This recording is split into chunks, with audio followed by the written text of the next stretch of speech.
Oh, you will no doubt. Oh, we will. Okay. It's fine. Well, thanks a lot. Thanks a lot for that. Quite the intro. Like a kind of bass Australian Flavor Flav or something. or Mace, maybe. My headache has returned. So, all this commotion has not helped. First order of the day, let's introduce the panel. So we have Dave to my left here, the Distributist. Hello. We've got Carl Benjamin. Hello. And Morgoth. Hello. And yes, this is welcome to Unpopular Opinions Live. Now the first order of call, the first item on the agenda that I have here on my imaginary notes is the issue of the small matter of pork pies. Oh, God. So, what's going to happen here? They're going to go. A few minutes. Okay, so pork pies are a recurring theme on the show, mainly because of an observation that Morgoth made a while back. For those people who aren't familiar, Morgoth, what's the issue with pork pies in 2023? The Rothschild stole a jelly. There's no more jelly in pork pies, and it's a conspiracy. I'm convinced that it wasn't emergent. It's not an emergent phenomenon. It's top down. They've decided to take away the jelly from the pork pies. While we're waiting for them to be brought, what is the actual? I mean, I hate to be all utilitarian about it, but what is the function of the jelly? Why does it? I mean, maybe there's a reason why they've removed it, a scientific reason. Yeah, I don't know. That was the. This goes back to the Christmas special, wasn't it? Yeah. When we had this whole. Who was it? I think John Dee knew that it was a kind of special gelatine which came off the meat, and the issue was something to do with the meat expanding inside of the pie. So then they put the jelly around the edges so that you didn't have the empty space, dead air actually, which I'm worried about here, by the way. but essentially it was to fill it out. But for some reason, they've now found a way to just put the pastry right around the meat itself. So, well, that's the excuse. But I'm not buying it. I just think it's just another little thing which has been taken away for no reason. another little bit of joy. Look what they take from you. Now, while we're still waiting for these pork pies, I will, like a master, fill the time by asking Dave, when you were growing up in California, in the kind of desert wasteland that you described earlier on, did you have pork pies? I don't remember ever having pork pies in California. We had pasties in Oxford that I really love, but I don't think they had pork in them. I think they were chicken and potatoes. If I remember, those are different than pork pies, right? Yeah. Okay, so I'm a pork pie Have you ever version. had a pork pie? I've had, no, not an English one. Interesting. Yeah. Where are you going to Carl, are you a fan of pork pies? I've actually, I've got a controversial, dare I say, unpopular opinion about pork pies, especially the jelly in the pork pies. It wasn't the Rothschilds, it was me. Because I fucking hate that jelly. I can't stand it. Yeah. I will be the pantomime villain today. And these two are pork pies. I'm still trying to figure out what interests a Jewish family would have in pork filling, but Because we like I mean, if it was the Rothschild, well, it was Chris with chicken, you know? Okay, I think he's Jewish. No, I mean, the Rothschilds, right? Yeah. But, Okay. but the point is the jelly, right, it's got a disgusting texture. It ruins the taste of the pie itself, and it would be a better and more progressive world. There would be more social justice without the jelly. That's all I'm saying. Boo away. The jelly is a pork pie, otherwise it's just stodgy meat. Sounds like someone doesn't really have an appreciation for the pork pie. The jelly is Just stodgy. There's a lot. Oh, it's all right. Here we go. Okay. Oh my God, the Big Mac version of the pork pie. How many of them did you buy? How come I'm the only one that got a plate? That's a good question, mate. I'm going to eat them all. So there's a lot of pork There's like pies. 6 of them here. Jesus Christ. I mean, I guess then we're going to. Are these all from the same supermarket? What we're going to do, like, Or what's what? your stickly rating? I can. Right, what's the first one now? We can. Okay, the first one is Melton Mowbray. Salisbury. Should I do the honors here? Mount Mowbray is a place. What brand is I think you'll find they're all built to vote. Oh, okay. The see, look, all of them are built to vote. Salisbury. What? Sainsbury's. What? Yeah. Sainsbury's. Okay, so am I actually eating this or just cutting into it? See if I Maybe have like a piece each. Okay. This looks like jelly to me. Is there jelly in there? Conspiracy theory. got proof. none? He has another one. I think the more expensive the pork pie, the more jelly will be in it. Oh, really? That's good. That's a good chance. Okay, I'll try that.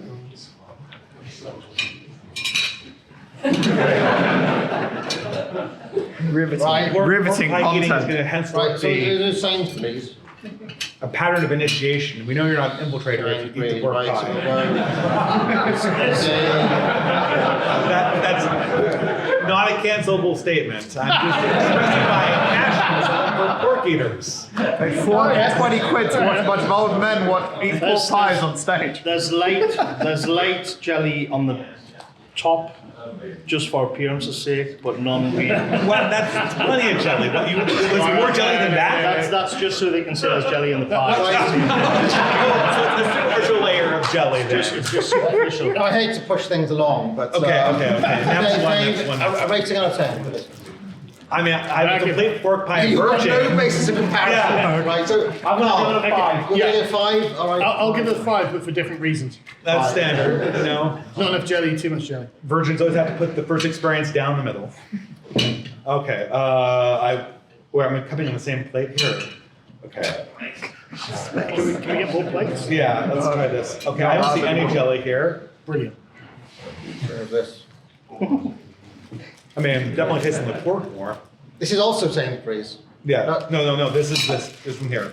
Oh, This is, M&S. So much better. M&S. Okay. Which one's the new one? This one? That one. Yeah, it's a smaller one. There's just nothing in it. Nothing. No jelly. This is like the World Economic Forum version of it. It's literally got Klaus Schwab's for it. It's just not. And the point is to taste the pork, though, right? Like, You would think. yeah. Get it away. And You would Get it think. away. I mean, Rating 2. 9. 2. 9. Didn't have any jelly in it. 9 for Carl. okay. I mean, I will rate my first 5 in this one. I don't know, 6 or 7. I mean, tasting more pork. 6. Yeah. So, right, so using the power of maths, Sainsbury's got an average rating of 5.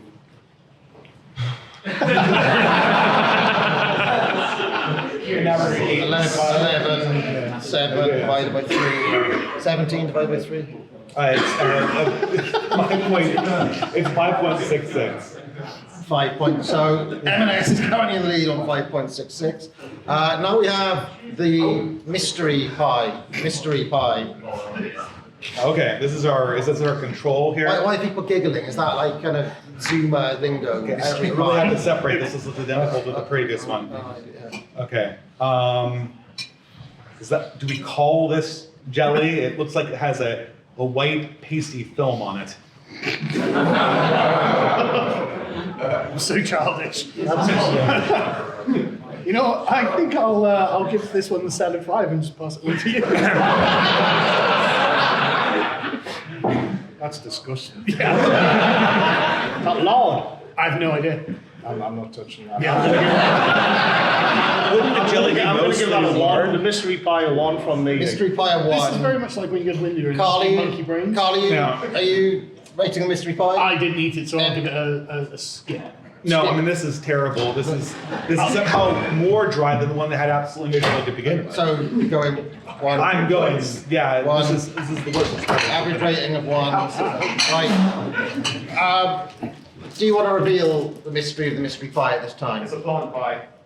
The mystery pie was a plant-based pie. Ah. And they were all saying, "Oh, is Morgoth gonna know?" But he knew straight away. He was right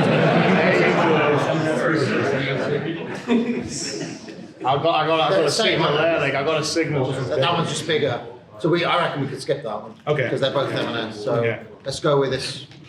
Did M&S have the jelly or not? I think it didn't, right? Less jelly in the Yeah. M&S. Okay, this is What's like, that one called? this is called I'm sure this M&S is too. for these Dinky. Okay, so this is a particular M&S sub-brand. Dinky. Here, yeah, take a. There's no jelly in these. What's that? Double income, no kids. No, you're right. Rothschild is still the jelly. Isn't that right, Dinky?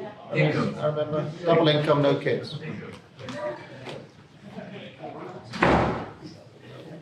This is definitely a worse pie because there's more crust. But You're very much pork-based on your ratings, I've noticed, yeah. isn't that the point? I mean, the pie's a different from the But pork, it's right? not science. So. No. This is why, let's get a sausage, guys. I'll give it a 7. I'll give it a 6. 6. It's tasty pie. There's no jelly in it, right? But it's tasty pie. Go. That's 20 divided by 3, so it's 6.6. 6 point. Wait, no, it's 19, No, sorry. 19. 6.33. Can someone get us a calculator? Okay. Okay. Yeah. Hang on, why haven't you eaten any yet? Okay, so this is Dixon. Dixon and Morris is the brand. Okay, this looks promising. It's in a red wrapper. Dixon and Morris. I like mustard with mine. I like to have mustard. Maybe Scotch egg or something. Oh, hey, there's a little jelly here. I will emphasize the jelly portion. Jelly, It does jelly. look a bit perfunctory to it, doesn't it?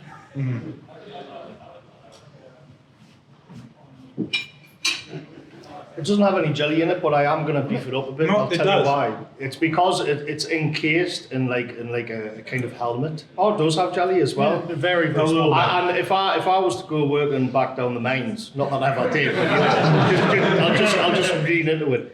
I would take this because I could carry it all day. I mean, that's what I think why these were invented in the first place, with such thick crusts.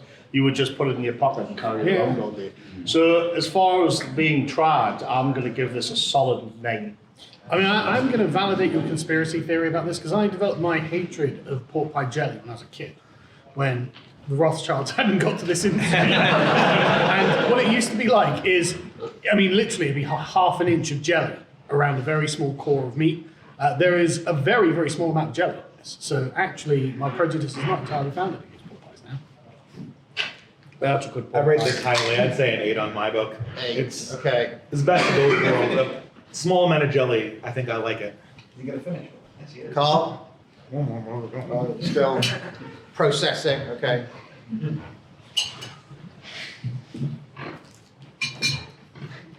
Like we assembled a panel of Morgoth, Carl, and the Distributist, and essentially just got them to rate pork pie. No, you did. I will give That's what you did. quite good. All right, To be so honest with you, I'd rather if we did this more often than talk about politics. We use Scotch eggs next. 25. Actually, not Scotch eggs. The thing is, this is kind of how I talk about politics. Anybody see my videos of those? So which one's this? This one is the M&S Food Collection hand finished melt and work pie. I mean, it's the same. M&S hand finished. Okay. Talking cash, yeah, like. This is the Can you top believe shelf. that the pork pie market supports literally 3 different varieties of M&S pork pie? I mean, I can, yeah. that looks pretty good, actually. This looks appropriately top shelf. Pretty I'll much. leave that big bit. Probably like barring Harrods, it's probably the top pork pie on the market. I don't think you're gonna like a Loads of jelly in this. There's loads. It's the same small amount, right? No, there's way too much jelly. Oh, Oh, you got look at that. Yeah, I know. But this has got to be the most expensive one. Well, I mean, is there? British Empire was built on that. Oh, It really was. It's clearly the most Magnificent expensive. pie. See that India? It's hand finish after all, the hand injected jelly against. I give this one a solid 8. I think it's equivalent to the last. On par with the Dixon Yeah. and Morris. Okay. All right. The jelly liquefies in your mouth as well. Does any jelly not liquefy in your mouth? Is there a brand of jelly that doesn't do that? Well, I don't know. Petroleum jelly? No, that one just sort of spilled about a bit. Oh. This is like the equivalent of having like a world-class wine connoisseur, someone who's never tasted wine before, and McMahon on the street, I guess. Yeah.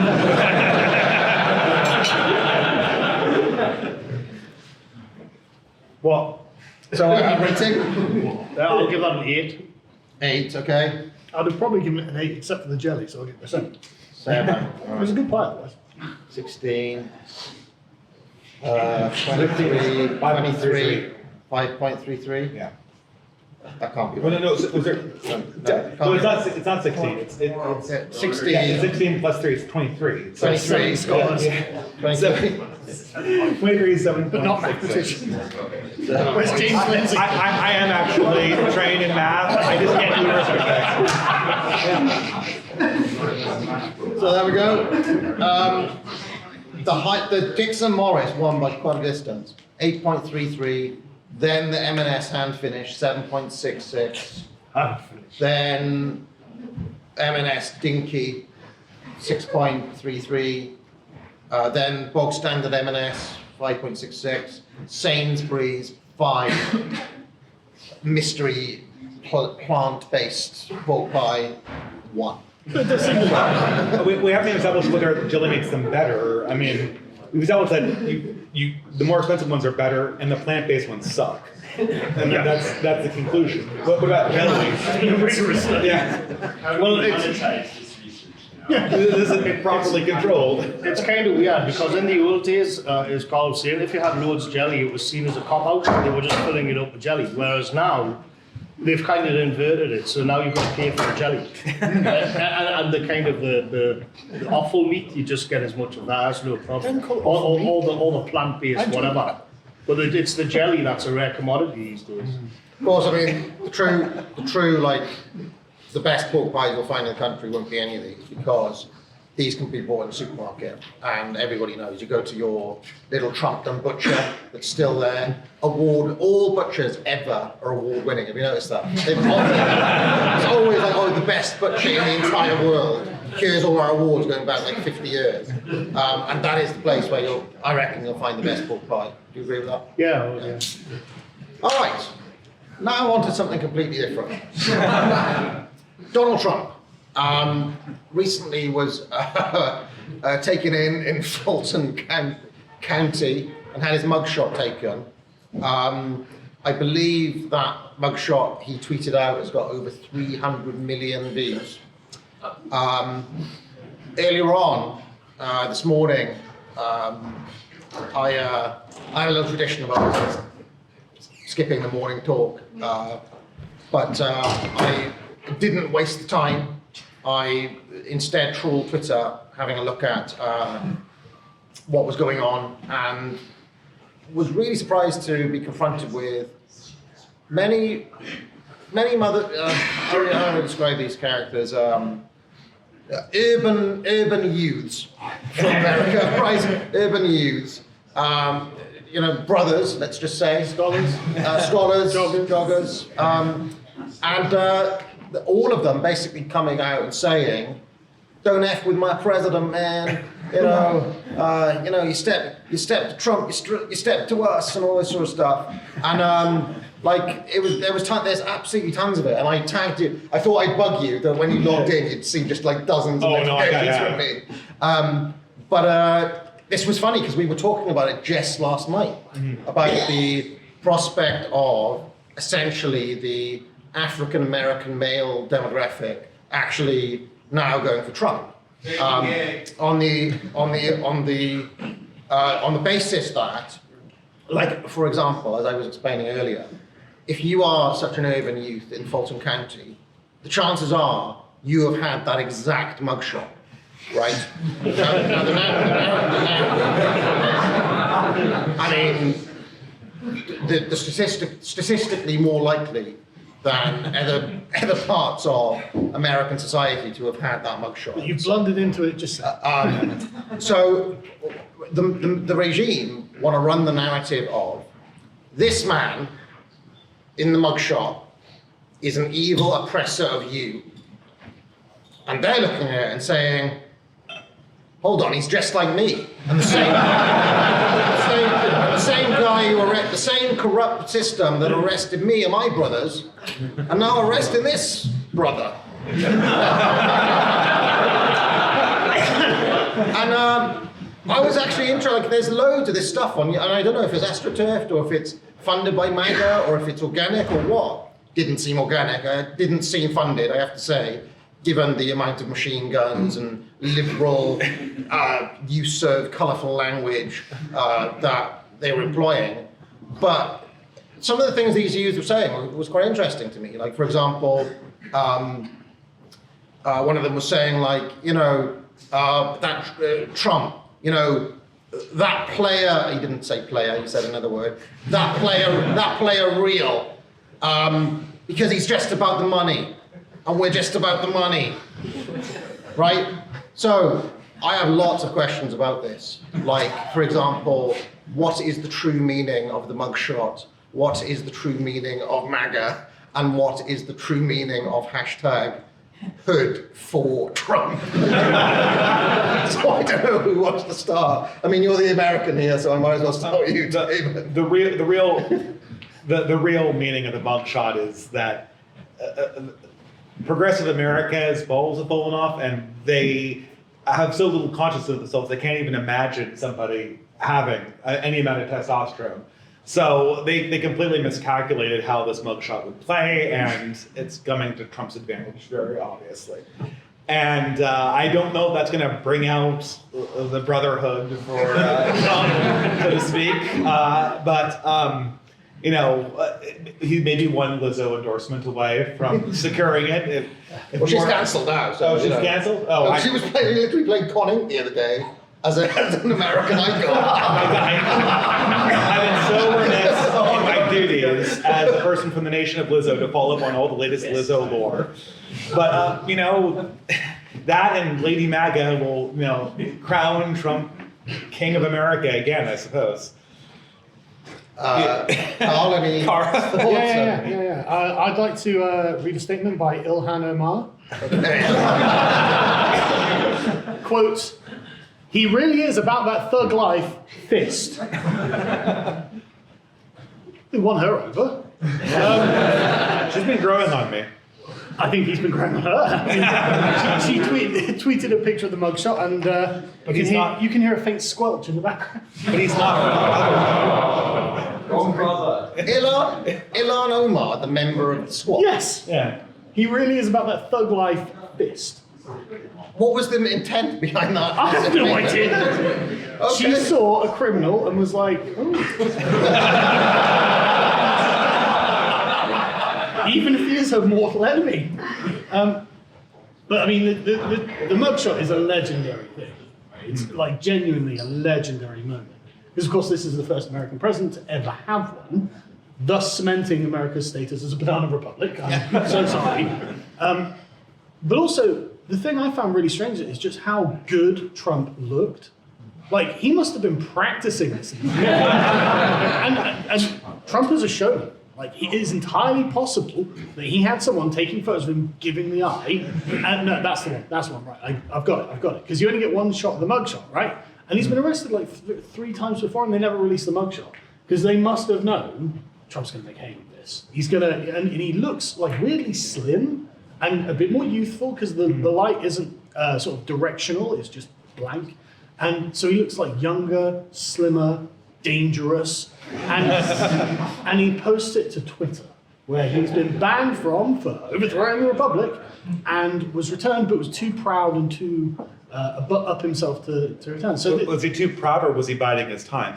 This is how we think that this is the perfect moment to do it. It actually is better than his campaign announcement. I mean, and especially when Elon is badgering him to join. I mean, him joining on Elon's prompt makes him feel like a secondary actor. Now, this is a time, he's like Sun Tzu. He's having the battle at the time and the place of his choosing. And in pro wrestling terms, perfect comeback. Unbelievable. Everything about the staging of this from Trump's perspective.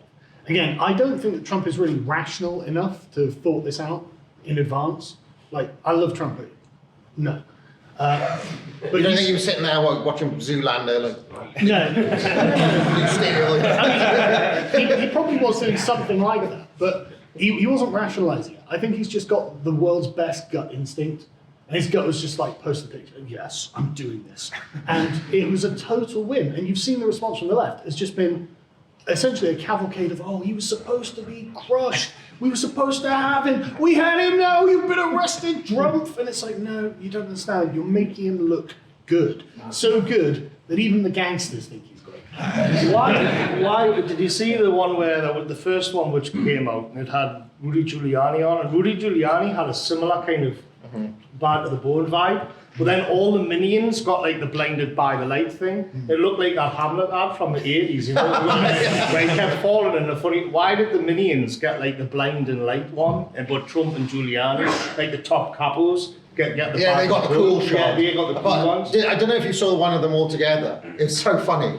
There's it's Giuliani, man who brought down the mob in New York, gangster, pretty awesome. Then there was all the minions, and then there was Jenna Ellis, who was on Instagram. This is my perfect Instagram moment. So. And that was Rudy Giuliani. That's like Mr. 9/11. Remember Rudy going through the streets of New York on 9/11 with the fire brigade behind him, and look what they've done. Look at the way they've just kind of pissed away that social capital. He's the person. He saved New York from the original crime wave. Yeah, it's a symbol of that. I mean, I just was in New York a few weeks ago, and the place is a dump. How can that not be kind of a reminder of that, I guess? There's something about Giuliani I want to mention, just to kind of while we're on this subject, is that I'm subscribed to him on YouTube. He's got a YouTube channel. And he is miraculous. Like, for example, on that day that the mugshot came out, he streamed that night. And I started I was like, how are you possibly back in your office, casually streaming about what's been going on? And doing it, he mentions that he's come from New Jersey. I was like, what was his, how did he get from Georgia to New Jersey, back to his office to do a stream? And Giuliani never misses a stream. Like he is always there.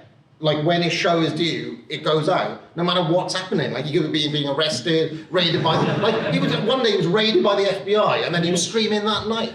And this is part of this I don't understand though, because none of them act like it's happening. It's weird, isn't it? It's a suspiciously un-Italian work ethic, isn't it? I'm curious too now. So I hate to bring it back to the brothers, but this really does interest me because a number of things struck. Cause first of all, I was looking at it and being like, "What is this all about?" Is it some sort of weird MAGA ink or is it organic? But if it's a real thing, and it's really obvious, because one of the things that happened is that on his way to Fulton County, Trump had to go, literally had to take the cavalcade through the hood. I don't know if they deliberately chose that route. If anybody can, it's somebody with a massive security force. Most people would take a different route, but he was like, nah, let's just go straight through. And they all came out. They all cheered it, and somebody was on hand to, take it on their iPhone, and that went viral. Just the shot of him going through the hood, and everybody coming out to cheer him. On the same day, Biden was trying to do his dark Biden thing somewhere else, saying, I've seen his shot type thing, trying to play it off, loudly booed by the crowd. I don't know if you've seen that footage, but so you've got Trump being cheered in the herd, Biden being booed wherever he happened to be. One of the things that interests me about this is that where is this going out to? Sorry, Like, who will see this? I have no idea. I'll just say that regardless of what you think about the facts of the 2020 election, which were, had the most votes ever for a president in Donald Trump, and then even more votes for Joe Biden. Let's just put it that way. If you have a look at the results, Biden won it in exactly those areas, in exactly where the hood is. In each of the counties, if you pinpoint where the votes were, they were in those places. Now, what I'm interested in is this. If it's really obvious that the hood is for Trump, and you've got hundreds of these guys coming out and saying, he's my real brother, etc. If they try the same tactics again, let's just say, what will happen? That's real. And that's a genuine question. Does Trump control the streets, and therefore, I'm thinking of the next version of Assault on Precinct 30. It's kind of like a George Soros DA office that's being riddled with all the bullets. I hate to be the realist, but I mean, I'm thinking of ballot harvesting, and those go out to like 80-year-old women who are homebound because of health issues. I don't know, maybe it appeals, maybe, there's an Ilhan Omar effect. They're kind of turned on by the raw criminality of the of the event. But I think that, the can you imagine the scene that they're going down, those, for some reason in America, they don't know, like, when we vote in this country, we just kind of turn up at a church and put our vote in and then leave. But in America, it's just like massive long queues that go on forever. I don't know why they can't just sort out basic voting or something else. But when they have those massive queues of people voting, and somebody is there with a vox pop, and they're all jumping up and down and saying, "I didn't vote for no Biden, I voted for Trump," and all this sort of stuff. It's like, how are they gonna? If they then turn around and say, "Oh, well, actually, Fulton County overwhelmingly at kind of Robert Mugabe levels voted for the Democrats again." That their reaction may be like, hold on, that didn't happen. We all voted for Trump, so who voted for Biden in this area? Let's, get urban, as it were. Is this a pipe dream? The problem is they've kind of jumped shot, because all of that would be less crazy than Trump just being on a mugshot and then posting on Twitter and doing the evil stare and all of that. All of that stuff about the blacks and the vote harvest and all of that, all right, fair enough. But at the end of the day, it's still crazy that Trump's just there with the mugshot. So after that happens, does it really matter anymore? If they're just going to jail him, does it really matter who voted for who? And they are. I mean, they are increasingly talking about stopping it now, stopping him running at all. Someone in Florida, a lawyer in Florida, filed today to basically prevent him under Article 14. Amendment 14 or whatever that is. It's almost like they're not confident that Biden's going to get another 81 million votes, isn't it? Yeah, I don't think they would. I mean, they'd be pretty stupid to prevent him from running. Gavin Newsom also said probably he's going to float the idea that in California you're not allowed to vote for him either. Take him off the ballot. Yeah, I mean, once you start taking people off the ballot and preventing them from running, then the idea that it's a legitimate election becomes unsellable to the majority of educated Americans. I know that people can be made to believe anything these days, but I have some respect for my own class to think they wouldn't believe that one. California's going off the ballot. The popular vote can't matter at that stage. That's a huge percentage of the votes in the country come from California, and they've been resting the fact that Trump and Bush were illegitimate because they did not have majorities of votes that brought them in. And I don't know. I mean, I guess anything is believable, but that seems like a bridge too far. I've got to say, I don't think that this is going to be significant in the black community with Trump. I bet, and the thing is, it's not like, it's really weird. Because there are loads of rap songs with Trump as like an icon in them. Yes. So it's really, really weird all through the 80s and 90s. Oh, like Donald Trump's the richest guy on earth. I'm going to be like him. Suddenly, they hit him, you get arrested one time, and suddenly they're all fans of yours again. Yeah. And it's just like, okay, I have no idea. I have absolutely no idea. But I would have to be cynical about it and say that this is probably going to do nothing. What if they take him? What if they really go full on with this and say Trump is disqualified? Well, I mean, maybe if they're beating him in the street like Bob. I guess I'm not saying like what will the Brotherhood of the Urban Youth? Yeah. I'm saying like, do you think America as a nation can brook basically like, let's say Gavin Newsom acting unilaterally and saying we're taking Trump off the ballot in California. Every single you're not allowed Democrat to will vote for support Trump it. in Florida. Every single Democrat will support it. Every single independent Republican will oppose it. And nothing will change. Well, no, what will likely happen, all right, I'm just spitballing here. I would imagine the reaction would be if Biden is reelected with Trump off the ballot in any major state or off ballot altogether, they will be emboldened to just disregard any kind of mandate that comes from the federal government of any kind, and then just try to establish rulership of their own states. I think this is sort of what Aaron talks about. That's the obvious recourse, and narratively, that's what makes the most sense, because going to the federal government will obviously no longer work anymore, and it will be impossible to see how it ever would work. A similar logic could be used to disqualify any challenging candidate to the Democratic Party, and America will functionally be at the federal level a one-party state. So I mean, that's the only, I don't see how, if the Republican Party continues to play after they disqualify a candidate that way, they might as well disband as a party.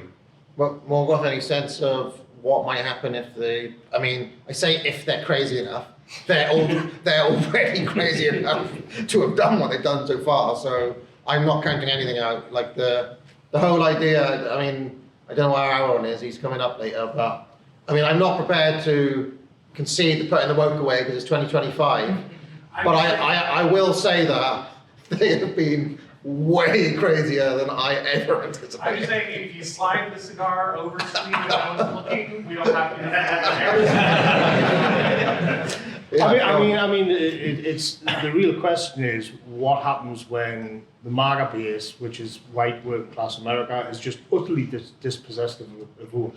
That's really for the Americans to answer. I don't know. I don't know what happens in that scenario, if anything. I mean, one of our, I say mutual friends, somebody who we once all knew well, Pedro Gonzalez, I noticed that he had been tweeting out. He said, oh, MAGA world needs to get real, because outside of their cult, he said, a recent poll has shown that 62% of Americans believe that Donald Trump has committed a crime. That was his, right, so his whole thing is, the idea that anybody's going to do anything about this is a delusion outside of MAGA world. That was his tweet. Now, that's one way of reading it. My immediate response was, that means 38%. I mean, that's a lot. I mean, that means almost 40% of the country believes that he didn't commit a crime, which is way, I mean, if you go back to your elite theory, it's way over the threshold required for, they say it's, 5%, 10% required for revolution to occur, to like not support a regime. 40%, let's just pretend that the 40% who think that he didn't commit a crime are also pretty committed to MAGA. Or let's say even if it's 30%, like, how is that viable? I just don't know how a nation persists indefinitely in this sort of circumstance. So that's my question. I mean, is Pedro right, or is my instinct that actually this is just completely not viable in the long run to continue? I'm pretty pessimistic about things in general. But if you look at Britain, Boris Johnson was the populist candidate. He was wrangled out of the position, and then as a sort of a last gasp, desperate hope, they went for that Liz Truss, and they didn't like her either. So then we ended up with Rishi Sunak, which nobody wanted, and the base has done nothing. But if you have a look at projections, Rishi Sunak is headed for a historic wipeout, by which I mean, it's like, I remember when, back in 2016, I remember actually scoffing back then when I watched it. Trump gave this speech, and Farage remember when Farage went over there? Yeah. And Trump gave this speech and he said, "It's going to be Brexit times 10," he said. And I was just like, yeah, okay, let's see it when it happens. And then it did happen, right? Yeah. Yeah, so the Rishi Sunak wipeout is like Blair times 10, i.e. the 97 electoral victory of Blair. If things carry on like now, the Tories are going to be reduced to pretty much like Lib Dem under Charles Kennedy type numbers. So there is an actual effect there, and you could say, well, okay, whatever you make of the Labour Party, the voters are not disposed, because those red wall voters, those guys up in your neck of the woods, all of those working class people who put their trust in Boris have been utterly betrayed by the Tories. Yeah. And because our electoral system is still legit in theory, we can teach the Tories a lesson they'll never forget. Incidentally, they'll take the wrong lesson. They'll say, oh, Labour's won a huge majority. That means the mood of the nation is left wing. So let's be even gayer. That is the lesson that the Tories will take. Trust me, they will take that lesson. A place like Blythe just decided to love the gay anyway. Yeah, exactly. I mean, that is always the lesson they will take. And I always remember that the Blair victories, I mean, we've gone on a bit of a tangent here, but the Blair victories. Couldn't stop yourself. So he won historically in '97, but then he won 2 other elections. And in those elections, the actual percentage of the country that was participating reduced. So they were actually like almost, it was low turnout, basically. And I remember Blair being pressed on this at the time, because basically what that was your Brexit voter, who would have been your Brexit voter, basically tuning out of the system and saying like, oh, well, there's no point basically, because it's just dominated. Nobody's got my back at all. It's just these, liberal middle class twats now, like Blair. And I remember Blair's reaction was just like, no, it just shows the country is contented. It actually is consent, because, they didn't, and that was his answer, which is, it's a very Blair answer, right? Brilliant. But if we go back to the American situation, even though they'll take all the wrong lessons, we can still teach the Tories a lesson, right, through voting. But in America, if everybody feels that mechanism is not there, then the principal reason for democracy existing at all, populist delusion, everyone buy it now, is shattered, right? And like the whole point of it existing is to obscure the mechanisms of power and to give the people the illusion that they are sovereign, that the will of the people is the thing that chooses your leader. So, I mean, I cannot see any scenario where they're able to pull this off without becoming the hard managerial. There's the schizo foreign policy paper that I was really talking about, where they've got a lot of problems with Ukraine, they've got a lot of problems with the BRICS, they need to de-escalate the foreign policy, they arrange for Trump to come in and kind of cool everything down for 4 years, and then they can get rid of it. But now we're back on that. Now we're back in the operational universe of actually James Burnham's still alive and they're rational, rather than our own world where actually they're batshit insane. So I mean that would be really good, because Trump then could say actually like a lot of our problems are down to China, and he's good at saying it, and he could get everybody back on side, and they could basically say, oh, well, do you see, America withstood and the will of the people is intact, and World War II and Churchill and Vivek Ramaswamy, They could also blame the loss in Ukraine on Trump, too. They could bury a lot of dead bodies with Trump in office. They could blame any number of social problems they're experiencing on him, and they could restore the narrative.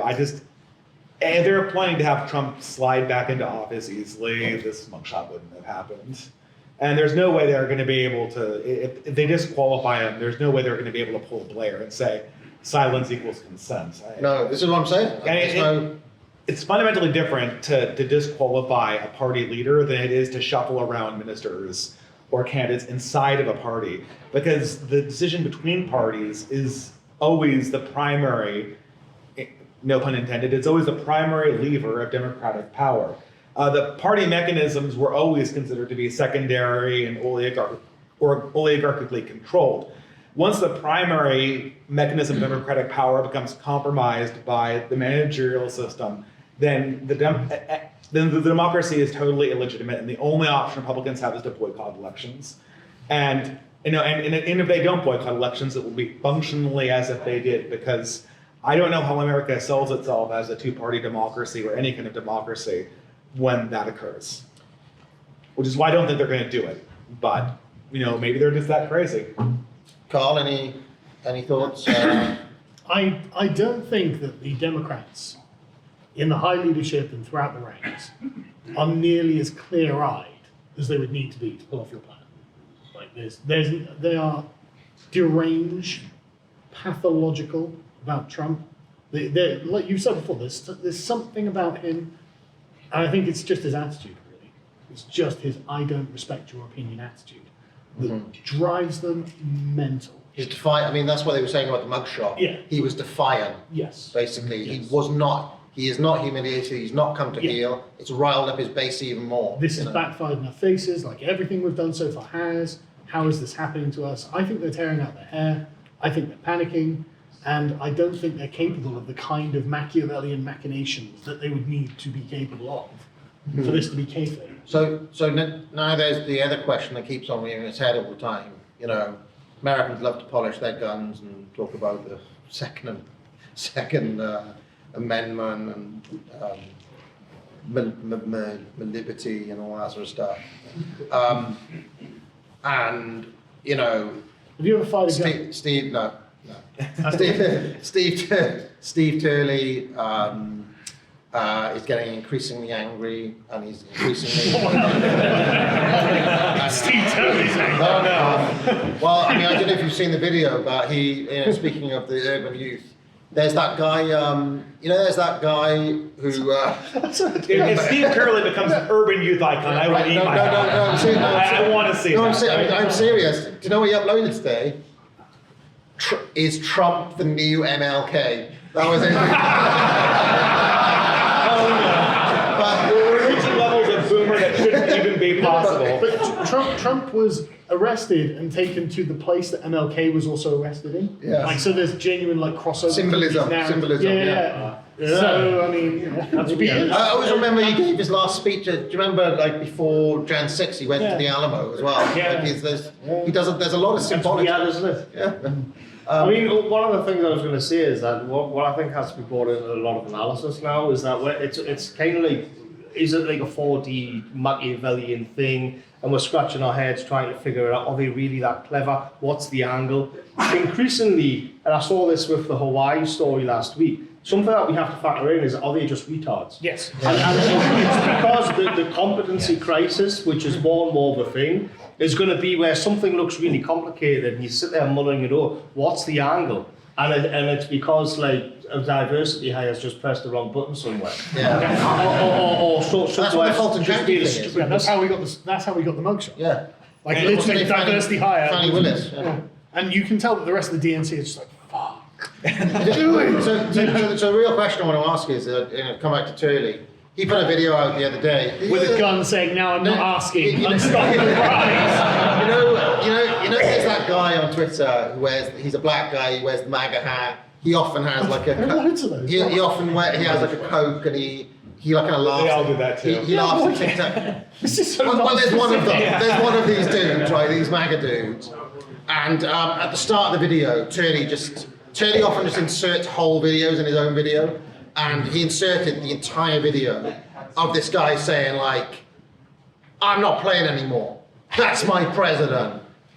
Just try it. You bring it." And this is usually the guy who's just laughing at libs of TikTok or whatever. Now he's like, "No, it's getting serious, man." Now the question is, if That's worse than my British accent. if the elites, I'd like you to deliver everything in that accent. if the elites are full retard, as Morgoth suggests, and they just go there, how much of that is bluster versus how much will MAGA base actually do something? Because I get the feeling that they're caught between the perpetual kind of, do you remember like the whole Q-tard thing? Just sit back and enjoy the show. Yeah. And it's like they're flicking over from, we're not going to passively watch this as consumers anymore. Actually, this is getting fucking real now. But how much of that is performance versus how much will become reality, do we think? And Can American politics really descend into the video two retards fighting? Yeah, I think it might. You think it will? Well, the boomers actually might have it in them to do something really stupid, right? What would that really stupid thing be? Well, it involves guns and shooting at people. Yeah. Right? And then they might actually. They're going to go Waco, you know. Yeah, I'm not saying they won't, but like, and the urban youth may have it in them to do something. Maybe. And maybe if I was expecting politics to go full retard somewhere, it's definitely America, and it definitely looks like the set of events that are happening at the moment. Because I think Morgoth's right. I don't think these people are capable of playing 4D chess. I think they're retarded too. And so you've got the QAnon retards, you've got the DNC retards, you've got the street retards, and they're all really angry at each other. And you're like, so is dialogue possible? No, like, I don't know if it is. So you actually think we're going to see a red. What would be the red equivalent of a chimpanzee, of orangutan out? It's a big retard sandwich, and we're all going to have to take a bite. But you like the idea of Red America actually like. I don't Are we know. talking about Red America or like urban youth? No. I'm talking about like Turley's America. Yeah. I mean, I don't know. Not Steve Turley himself, basically. No, I want it to be Turley. I literally want to be firebombing, screeching about the unstoppable rise. I mean, Morgoth, any thoughts? Well, I was going to say something on the QAnon thing, because I can guarantee the most popular video that'll be trending on BitChute right now will be, I know the thumbnail, it'll have a picture of Trump in this long black jacket, and with a shadow, and the quiff will be in the shadow. And then it'll have like pieces on a chessboard, and it'll be like episode number 21,004. Final move, zombie. Checkmate coming, and it'll have Trump there with a silhouette. And what's amazing about them is that what was it, like, say 2020 when that was at its peak. And it's kind of like, it's all about the Spenglerian cycle. That would be, they've kind of gone through their winter and they're coming back into spring again. They ran the whole thing. The seeds are planted. Do you know what was amazing about that? Do you remember old alien man, Simon Parks, right? I checked in on him the other day. Like, what is Simon Parks up to? And I hate to inform you, Simon Parks is black-pilled. And he sat there, he was saying, like, I've had enough of it. I've had enough of it, he said. Every single week, somebody comes out and they says, they share intelligence and they say something's going to happen, and then it doesn't happen. It's like Simon Parks is saying this. I mean, that's kind of interesting, considering his back catalogue. Yeah. The question is, if on January the 6th, Trump had got up there and been like, there's still the election, I know there's still the election, we're going to storm them, we're going to take them hostage, we're going full Caesar, they're all going to hang by the end of the day, do you think the crowd would have done that? This is where I disagree. I think I'm not saying they would. I'm saying I don't know. QAnon doesn't exist to stop boomers from doing something. The boomers have decided not to do anything, and they're fumbling around for any narrative that will ease their consciences. That's what QAnon sells. QAnon sells cope to boomers that don't have the courage to back up all of their flexing. And, I'm sure there's an equivalent for blue state boomers where they cope about ruining the country. But, I mean, boomer cope is the mainstream media, the walls, the clothes. Yeah, exactly. Right. They really are this time. Boomer cope is the premium media entertainment product and will be for the next 10 years. I wish I had invested in some company that produced that stuff. Well, I guess what I'm saying that doesn't answer it.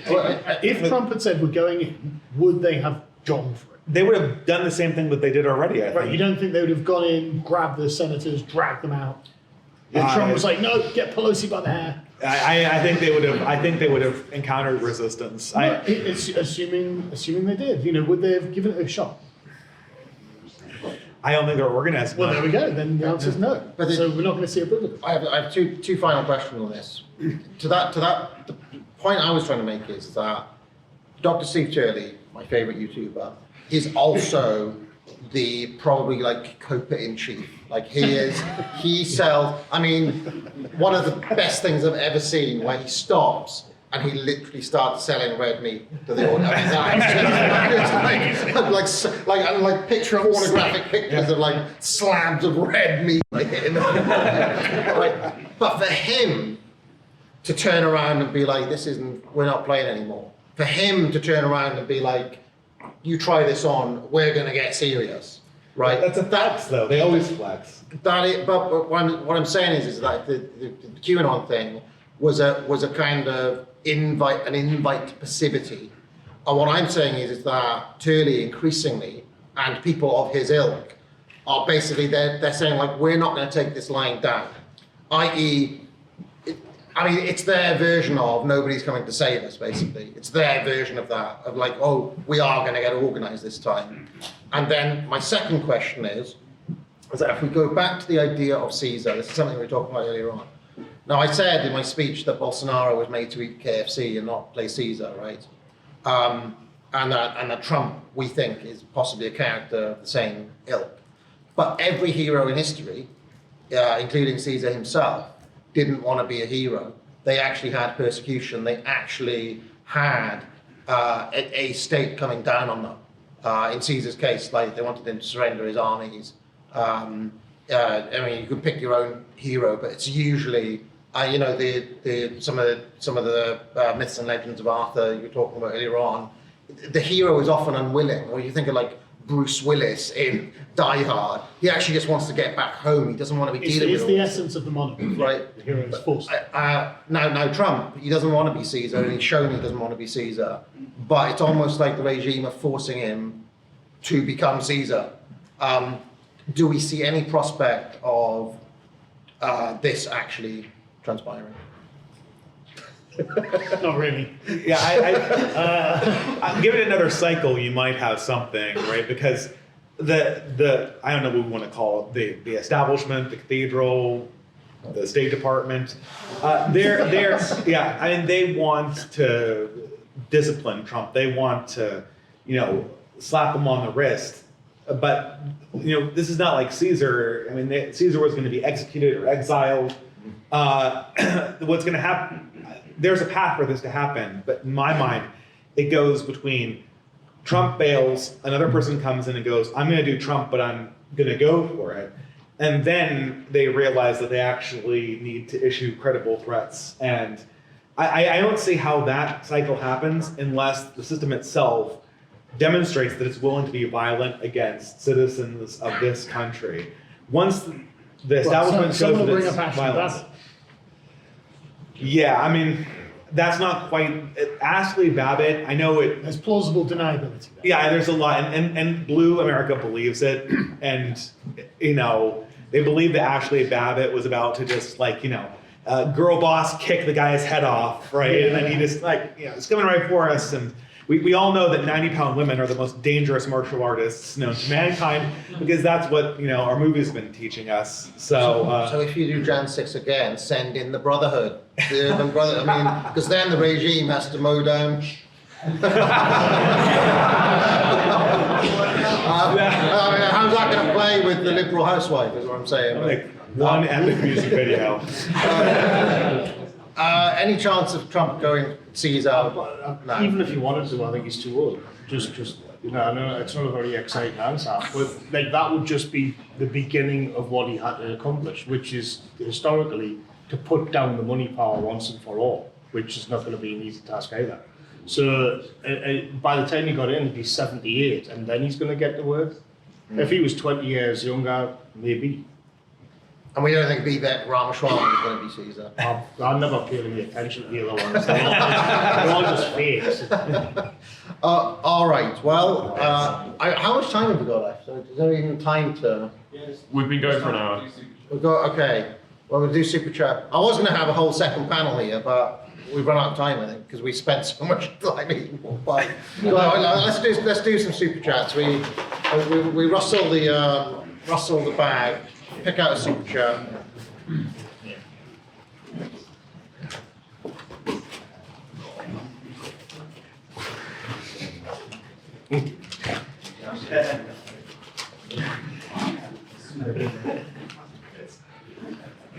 Wait, this is a statement. This is also a statement, but someone's scrawly handwriting is so bad. Dave, where do you want to go first? Mine just says it's not natural.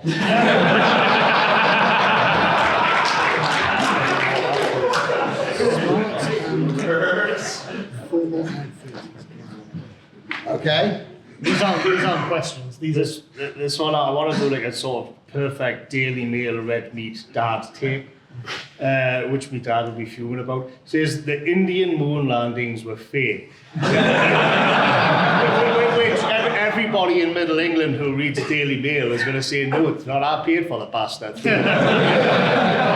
I had so many Indians in my comments after tweeting that, and it's still going 3 days later, and it's so hard not to be racist to them. I'm working so hard. Oh, don't know. Honestly, I just so many just pictures of things I could reply with, and I'm not. I'm better than that.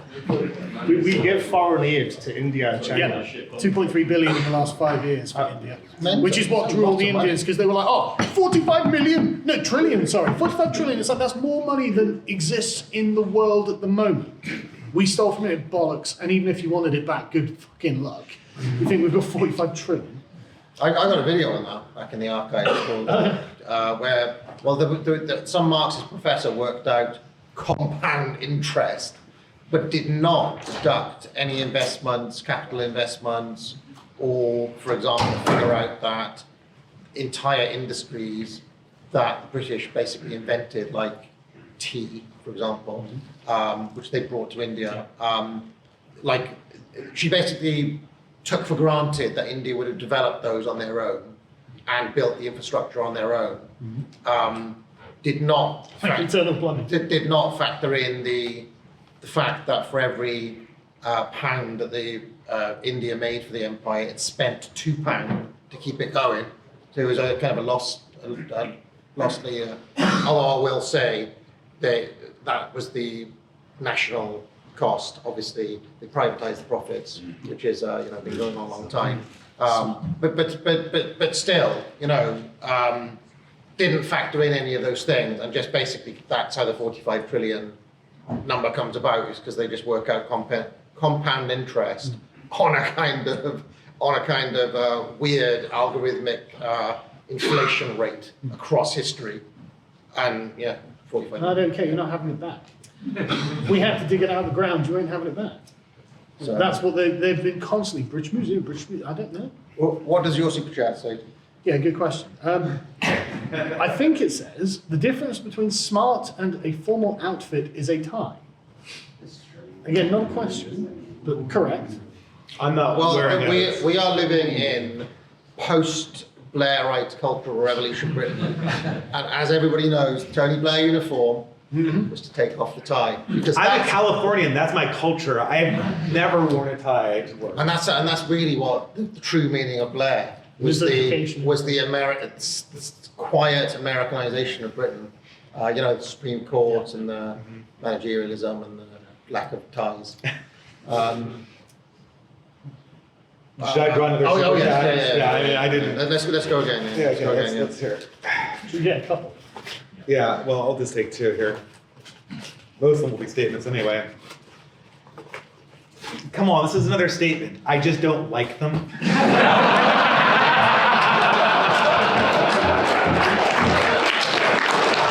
a reason why you take racism online. I mean, Look, when you remove the barrier of cost, the quality goes down significantly. We're talking about pork pies, by the way, for anybody watching at home. Just doesn't like pork pies. This is an interesting take. Nuclear weapons do not exist. This was actually.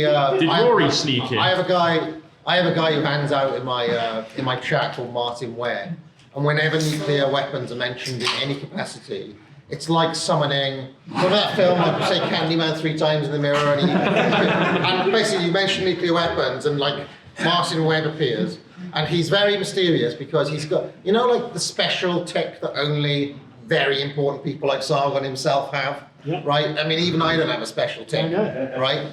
But Martin Webb has got like 10 followers, but he's got special tech. Yeah, so there are people like that. I don't know what his deal is. He paid. But anyway, he always comes in and says, "Oh, nukes, nukes don't exist.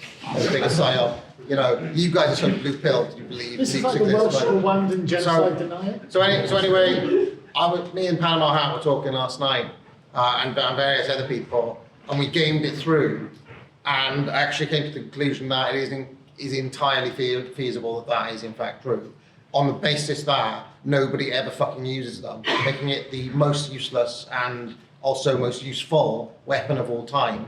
And I'm wondering why nobody ever, like no mad leader ever thought, like what the Pakistanis say.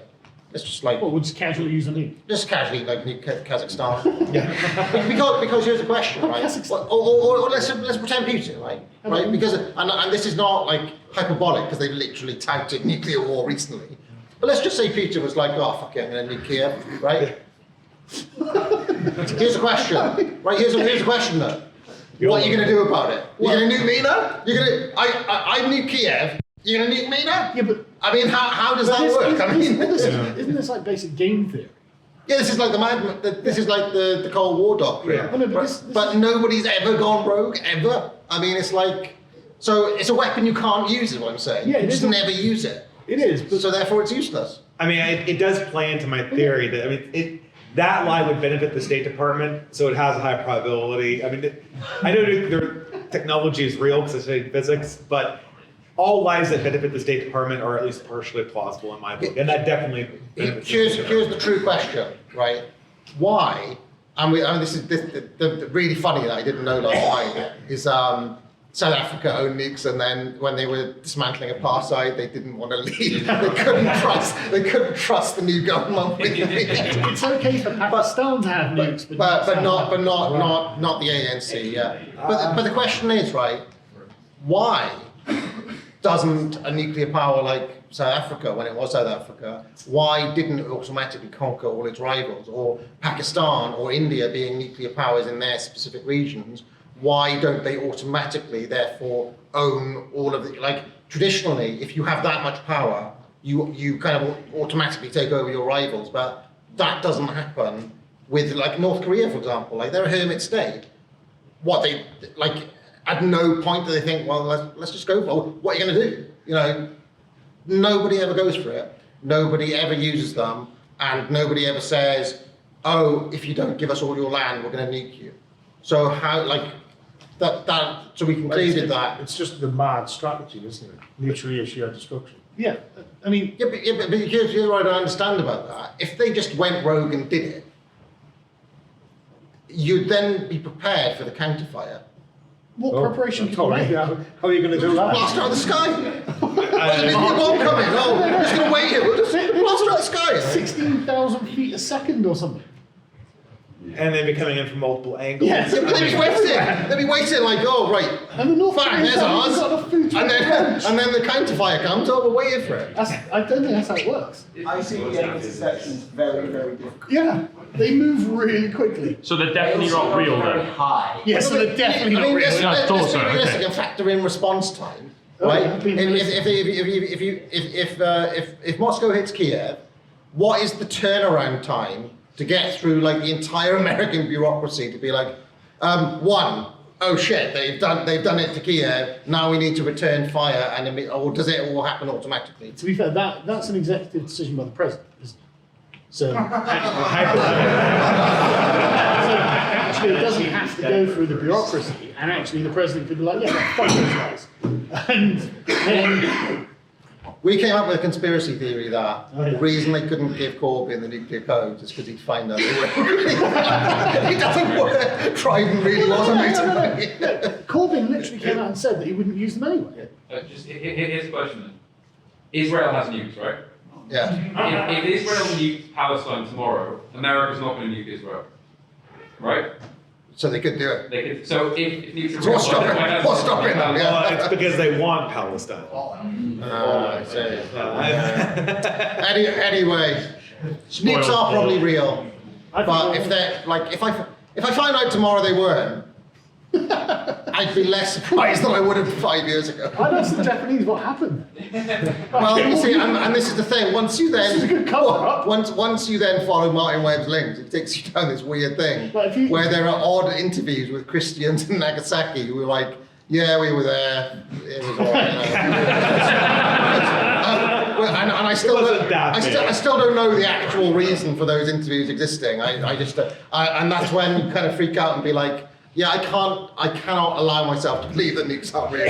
So I'm going to put that to one side and not go down the rabbit hole. But if Which you is what thought I did. 9/11 conspiracy theories were impressive, I mean, if the 2 nukes on Japan, if Larry Silverstein owned a building in there, I tell you.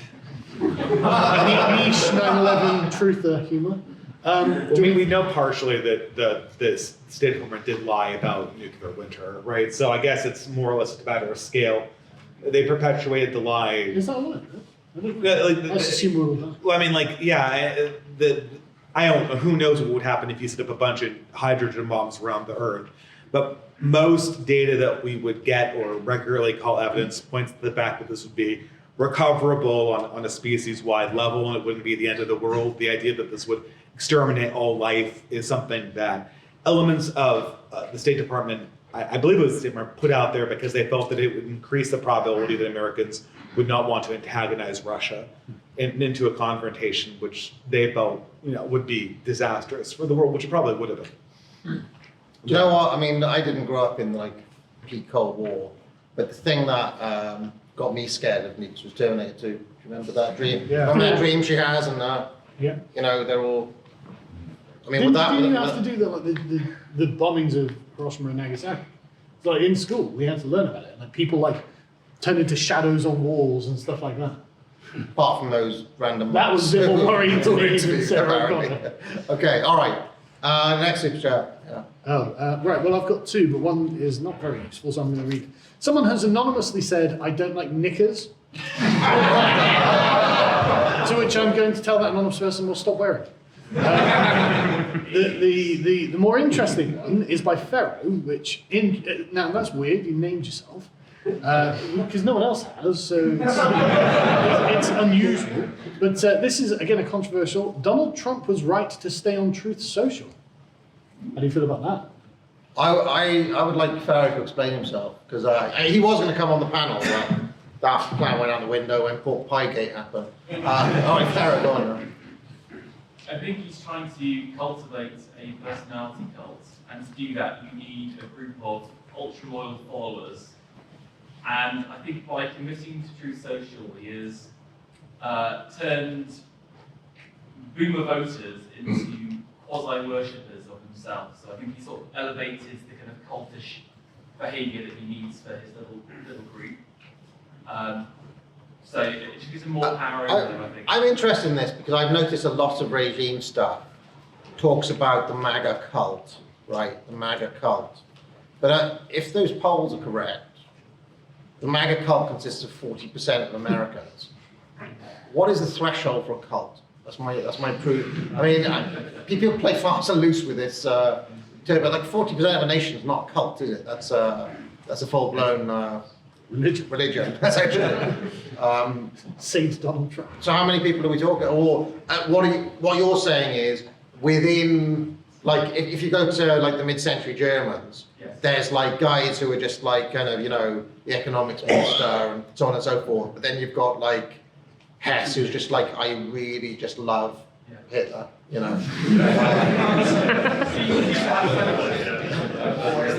Right. Don't take that, Eric. I was quoting.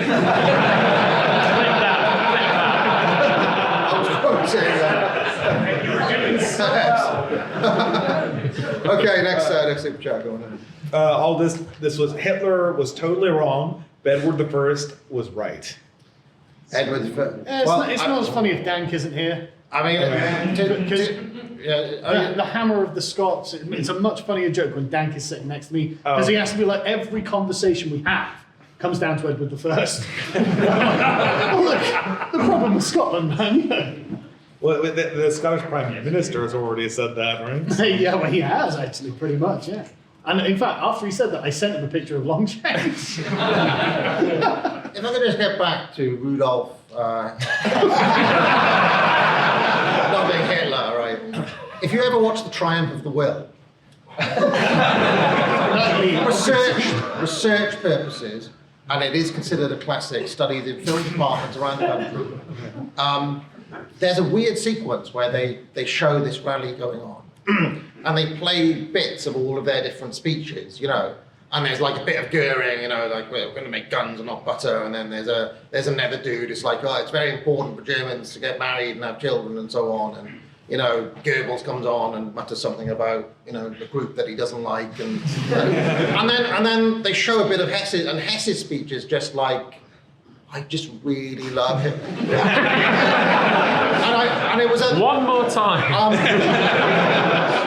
And that is a very weird part of the thing, which is genuinely, I think, to come back to your point, that is genuinely quite scary when you see that much love and devotion just for one. Like his whole message is just like, no, my whole thing is just this one guy. And that's what I love here. I find it genuinely quite weird. I'm absolutely clipping. So, yes, I don't know. To me, that was when I realised, I'm probably not in the tank for the mid-century Germans. Oh, really? That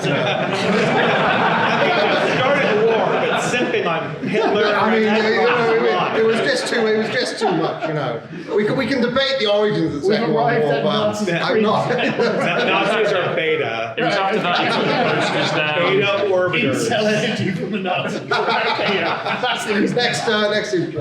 I've got another Daily Mail one. We shouldn't give money to artists. There are better ways to use our resources. It's another Daily Mail read me there, you guys. I'm totally in favour of that. I want ruthless free market economics with artists.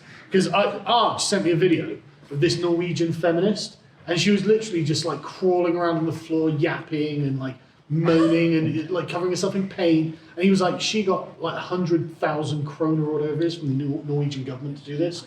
And that radicalised me. I mean, I nearly just decided I was against art as a concept. But I was persuaded to be more moderate, government-funded art. So yeah, ruthless free market economics for art. If it's not... So just a patronage network or something like absolutely. that. Okay. If a private person is prepared to pay for it, nothing. Possibly even more than that, score. You see, if you had a single patron, he also owns you. So I'm worried about that. Well, it's just I was thinking about power, you see, and I just think, well, you then get like the one big patron. Let's pretend it's Elon Trump. Elon Trump. Freudian slip, right? He's probably working on like some sort of flying machine. Let's pretend Elon Musk is our new master, and we have to answer to him as our patron. I wouldn't be on right? Twitter if it wasn't there. And I mean, he is now literally giving us money as a kind of benevolent king on top of a feudal system God save Lord where like I'm like a tiny little baronial lord. You're a slightly higher one. You're like an earl or something. That's a baronial lord, are you? In the kind of Twitter. You're a landless knight in Twitter. Like a landless knight, exactly. What you're going to see is like if Truth Social is being used as a madrasa to pump out brainwash boomers, then like Muskie and Twitter is going to be the same but massive, and it's going to be like an army of Eel Mine Chongs coming out, just taking over the world with like centrism. Oh my God. But you understand the issues though, right? Because now you've got a direct patron and you're kind of at his whim a little bit. What if he doesn't like the direction your work is taking? Or what if, I don't know, like every single one of these individuals has got their own little... You're about to start making arguments for free speech. Liberalism. No. Guaranteed rights. I'm saying that there could be in a in a sensible society, I'm serious about it. In a sensible society, I know it's trendy to say like defund the BBC or abolish the BBC. The BBC is an abomination, right? Yeah. But there is another world in which the BBC is a kind of treasure trove archive of all of our kind of media history, Is it the and one we live in? that all of our, the British Museum and all of our institutions are actually there as, in Game of Thrones, where like the fat one, he goes to that library and they're all sitting around, like in a kind of base society, those things could function like that, and they actually sit as kind of guardians of the culture type thing. So I don't want to completely get rid of the state when it comes to protect. I mean, and in fact, funny, Roger Scruton makes a pretty good argument about exactly this when he contrasts the French towns and cities and countryside and so on to what's happened in this country, where successive governments basically were like, right, we're going to sell your village to Primark, or to, we're going to make a multi-story car park here. And in France, they've got quite a robust state which says, actually, no, we need to protect we need to make all sorts of protections. You're not going to do that here. You're not going to do this in this bit of Paris, etc. Even that's been eroded over time, by the way. But yeah, but the British state would have robust protections for rainbow flags. Yeah. Well, this is the thing. Is the current British state would, but I don't want to like. Theoretically, there is a world in which the state could be used for good, and that may mitigate against the whims of the private patron tyrant. Well, I just can't help but notice that we live in this world, and the state is atrocious, and the private tyrant. Allow me back on Twitter so I can spread far-right propaganda to practically every person you know. Sensible centrist propaganda. Sensible centrist. to literally, I get a tweet that's got over 1 million views every week. Like, it's mad how far our messages are going, actually. So all I'm saying is there may well be a hypothetical world where that's all true, but in this real world, the BBC has posed cancer and Elon Musk is a god. Mm-hmm. So I think we should pay our homage, pay your $8, and just, be happy that there's a win there. Yeah? I'd like to apologise, and if anybody watches this afterwards, I apologise to all my old friends at the Mises Institute for my horrible statist position in that debate. But yes, it was sort of sounding a little bit liberal as well. Genuinely. I mean, this is the one little liberal bit I take from Oscar and Burnham and so on. I'm still quite committed to the Machiavellian, the kind of, it's like when you can't ever get away from power, but it's actually in an ideal situation for freedom, you actually want the fight between the state and a man like Elon Musk, and you want, but